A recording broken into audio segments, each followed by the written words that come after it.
Welcome to day 5 of the 30-day video challenge, The Story of Me. And we are going to start an adventure about life lessons.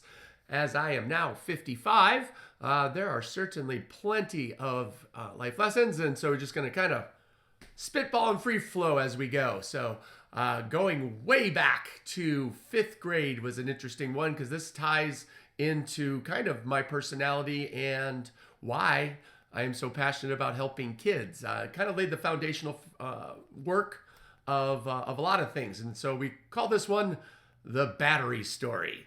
So for 5th grade, we went on a 5th grade trip.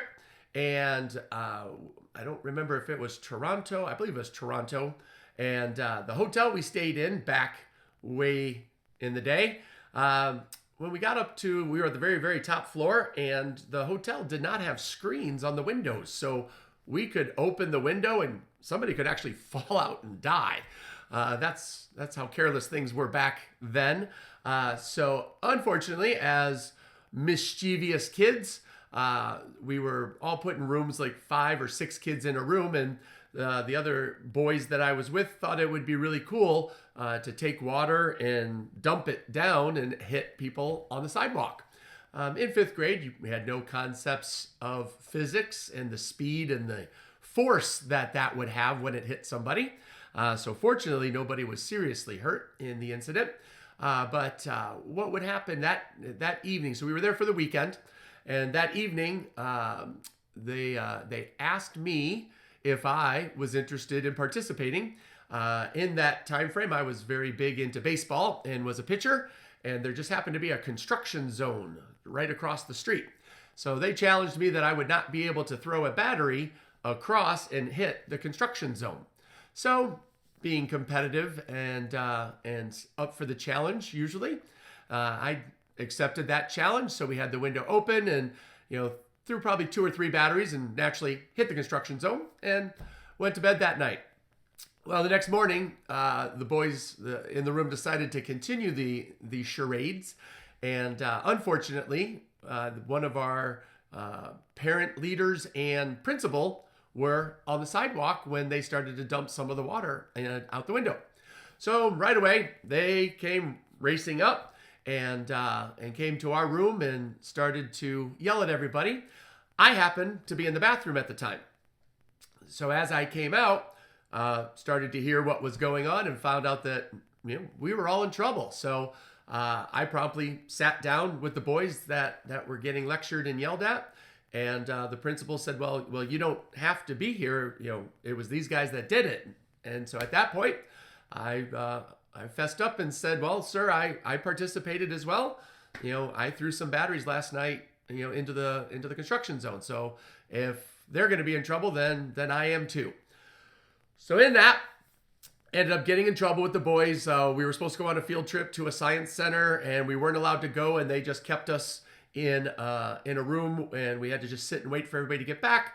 Took the trip back home, was definitely very quiet, and was told that we were going to be in trouble and tell our parents as soon as they get there, which naturally, as soon as we got off the bus, grabbed our parents, informed them what had happened, and then got in trouble again once we made it home. Now, the interesting part of that story, as I look back at it as an adult, by all means, I was wrong in what I did. And by every possible way to look at it, I should have gotten in trouble. But because I got in the same amount of trouble as everybody else, the underlying tone and lesson that I was taught at that age was, you might as well try to lie. I could have said, oh, okay, and just left and not gotten in trouble and enjoyed the rest of the 5th grade trip. But I knew that was dishonest. And so trying to find some way to either minimize or lessen the punishment that I got for being honest, I believe is important. So how do we use this? What is it that your child is doing that isn't, not necessarily wrong, but what isn't the best thing that they are doing or need help with, and how can you guide them to it? So we talk about it in the martial arts school that we always want to, if there's a behavior we want more of, we want to encourage and reward that behavior. if there's a behavior that we don't like, we just ignore it so that it doesn't happen as often. So you can kind of use that in reverse. If your child is doing something wrong, what's the degree of wrong, I guess, is another way to look at it. Were they trying to do the right thing and they just went about it the wrong way? Or were they just outright being a delinquent and a troublemaker?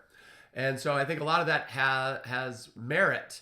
And so by teaching kids these lessons at a very young age, they stick and they start to have foundations. Now, in another video, I'll be able to show you how this attached to what happened later on, which then starts to form. But to tie it into why am I so passionate helping kids, it's because a lot of stuff comes across as unfair. Kids are punished without recourse or without the desire for improvement. They're just plain punished or facing discipline. And so we talk about that a lot in our situation with dealing with kids of, I'm not going to punish a kid just because they did something wrong. I want to understand, what were you thinking? Why did you do that? How can I help you? And a consequence or discipline might be called for, but very rarely is there ever a punishment. And we had a couple situations on Saturday, for example, where kids came into class late, and just the act of me asking, well, why are you late? They just froze and became deer in headlights and weren't able to respond. And just seeing that type of concern, worry, and or fear in a child when they're simply asked a question, because that's what they've been trained, right? Do what you're told, behave properly, don't break the rules or you're going to get in trouble, is not a healthy way to live. And so again, my hope and my mission is to help as many kids as possible start to realize, just explain what happened. Tell me what happened and we can work on fixing it. And so we did that on Saturday with a couple of the kids that were late for class and turned it into a learning experience. And that's what I hope to work on with all kids, is make every possible situation a learning experience and not just a pure punishment. So that's what I have for you today on day 5. Tomorrow, another life lesson. I will see you then. Have a great day.